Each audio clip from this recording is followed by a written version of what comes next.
नदियों के रौद्र रूप के पीछे प्रमुख वजह गाद या सिल्ट होती है। हर साल पानी के साथ बहकर आने वाली गाद से नदियों का प्रवाह बाधित होता है और बहता पानी बाढ़ की शक्ल में जानलेवा बन जाता है। हर साल बाढ़ से बचाने की तैयारियों में करोड़ों का बजट जारी होता है, लेकिन फायदा कुछ नहीं होता।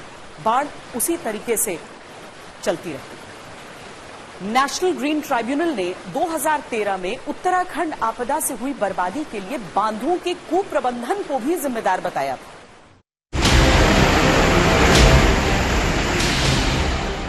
भारत के लिए बाढ़ जैसी प्राकृतिक आपदाओं का सामना करना नया नहीं है। हर साल औसतन 75 लाख हेक्टेयर जमीन बाढ़ से प्रभावित होती है। 1600 से ज्यादा लोगों की जानें चली जाती हैं। करीब 1800 करोड़ रुपए से ज्यादा की खेती और घरों को नुकसान पहुंचता है। 1977 में अब तक बाढ़ से सबसे ज्यादा 11,316 लोगों की मौत हुई थी।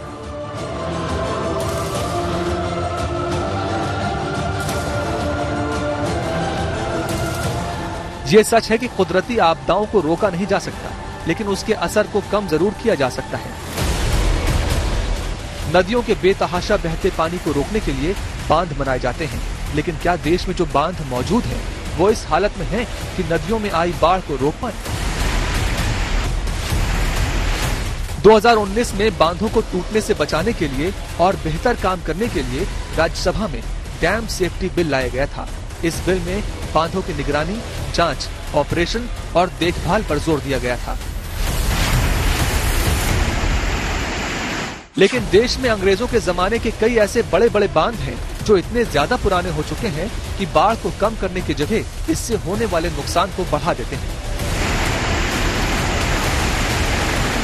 भारत बड़े बांध बनाने वाले देशों में तीसरे नंबर पर आता है। National register for large dams के आंकड़ों के मुताबिक भारत में बड़े बांधों की कुल संख्या 5334 है। 1200 बांध 50 साल से ज्यादा पुराने हो चुके हैं। 245 बांध ऐसे हैं जो 100 साल से ज्यादा पुराने हैं। 181 बांध तो इतने पुराने हो चुके हैं कि उनकी उम्र के बारे में कोई जानकारी ही उपलब्ध नहीं।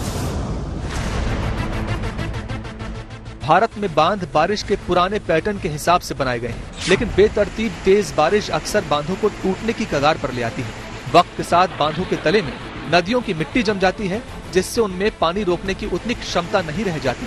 रिसर्च बताती है कि भारत के कई बांधों के डिजाइन में कमी है।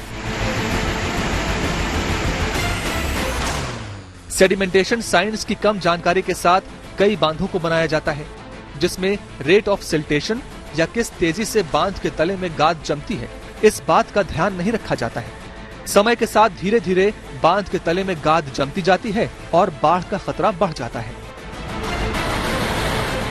संयुक्त राष्ट्र संघ ने एजिंग वाटर इंफ्रास्ट्रक्चर नाम से एक रिपोर्ट पब्लिश की थी, जिसमें बताया गया था कि 2025 तक भारत में 1115 बांध ऐसे होंगे जो 50 साल से ऊपर के होंगे और इन बांधों से बड़ा खतरा पैदा हो सकता है।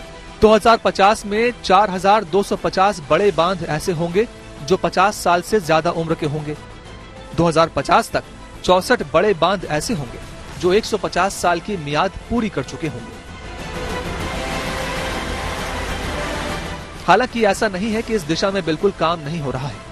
बाढ़ को समय से पहले फोरकास्ट करने के लिए रिजर्वॉयर ऑपरेशन शेड्यूल बनाया जाता है और हर 15 दिन पर यह देखा जाता है कि पानी कब स्टोर किया जा रहा है या छोड़ा जा रहा है। लेकिन अभी भी नियमित मॉनिटरिंग सिस्टम की जरूरत है, ताकि समय रहते बाढ़ से जुड़ा डाटा इकट्ठा करके उसका विश्लेषण किया जा सके। बाढ़ जैसी विपदा में कई संस्थाओं का एक साथ काम करना आवश्यक है। जल स्रोत विभाग, मौसम विभाग, पंचायती राज संस्थाएं, गृह मंत्रालय जैसे विभागों और मंत्रालयों का समन्वय से काम करना जरूरी है। तब बाढ़ से होने वाले नुकसान को वक्त रहते कम किया जा सकता है।